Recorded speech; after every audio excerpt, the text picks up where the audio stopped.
yaliko munnamagye munnabyabufuzi eri yavuganyako ku bwa pulezidenti bwa wano emirundi egiwerako. Retired Dr. Kizza Besigye Kifeefe yakwatibwa okuva mu ggwanga erya Kenya, ekintu ekyaviirako baloya ab'enjawulo abaali bakulembeddwamu eyaliko omubaka wa palamenti era minisita w'ensonga z'essemateeka mu ggwanga erya Kenya, Martha Wangari Karua, okukulemberamu ekibinja ky'abannamateeka okuva mu ggwanga eryo nga beegasse n'aba wano okugulako gavumenti ya wano omusango ogw'okukwatira Besigye mu ggwanga eritali lirye. Wabula Martha Wangari Karua bwe yatuuka wano ekyamwamulako enviiri ku mutwe kwe kummibwa ebbaluwa emukkiriza okukola emirimu gye egy'ebyamateeka mu ggwanga Uganda. Kakati kino kyekyaviirako munnamateeka munne era omuloodi w'ekibuga Kampala Salongo Erias Lukwago naye okukulembera mu ttiimu y'abalooya nga bawakanya ekya Martha Karua okummibwa ebbaluwa. Wabula Bukyalubanga Lwamindi, omuloodi w'ekibuga Salongo Erias Lukwago okuva mu kibiina kye kyavaamu ekya People's Freedom Front PFF, avuddeyo n'ategeeza nga kyaddaaki Martha Karua amaze n'aweebwa ebbaluwa emukkiriza okukolera emirimu gye gy'amateeka wano mu ggwanga. Lokanso road blocker gye yali etaddewo emisanvu egiggyeewo kati ate katugende ku feeza eddako.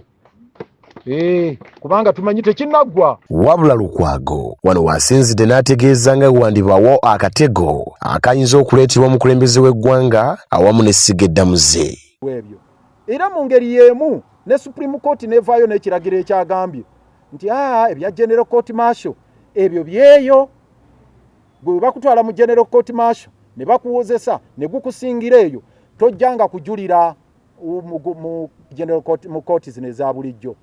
Twagala obategeeza nti wetumaliddeko omwaka nga mwami Yoweri Kaguta mu 7 amaliridde ne sekumalirira yenna okozesa General Court Martial okutta Besigye. Ono agamba mu ggwanga kati mulimu ensonga enkulu ennyo ez'okukwatako. Gamba ng'ensimbi ezizibbibwa buli lukya nga n'ekyasembyeyo kwe kulumba banka enkulu eya wano ne banyagayo ensimbi eziri mu buwumbi. Kya biliyoni 6 okuva mu Bank of Uganda mu kaseera mpawo wekaaga mu butikitiki ne zitamanyikako matwale n'okutuusa kati wali yali akwatiddwa nti abuzibuzizwa n'okunnyonnyola wajje zaalaga naani avunaanyizibwako ne Museveni okusirika.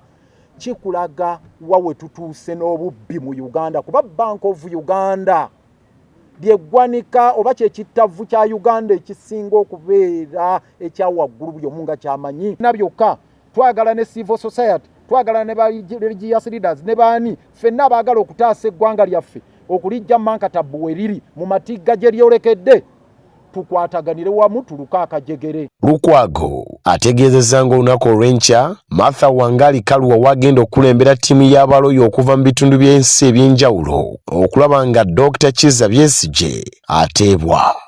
Nze Martin Bosakali Esubula ku lwa Dream TV Amakungunte.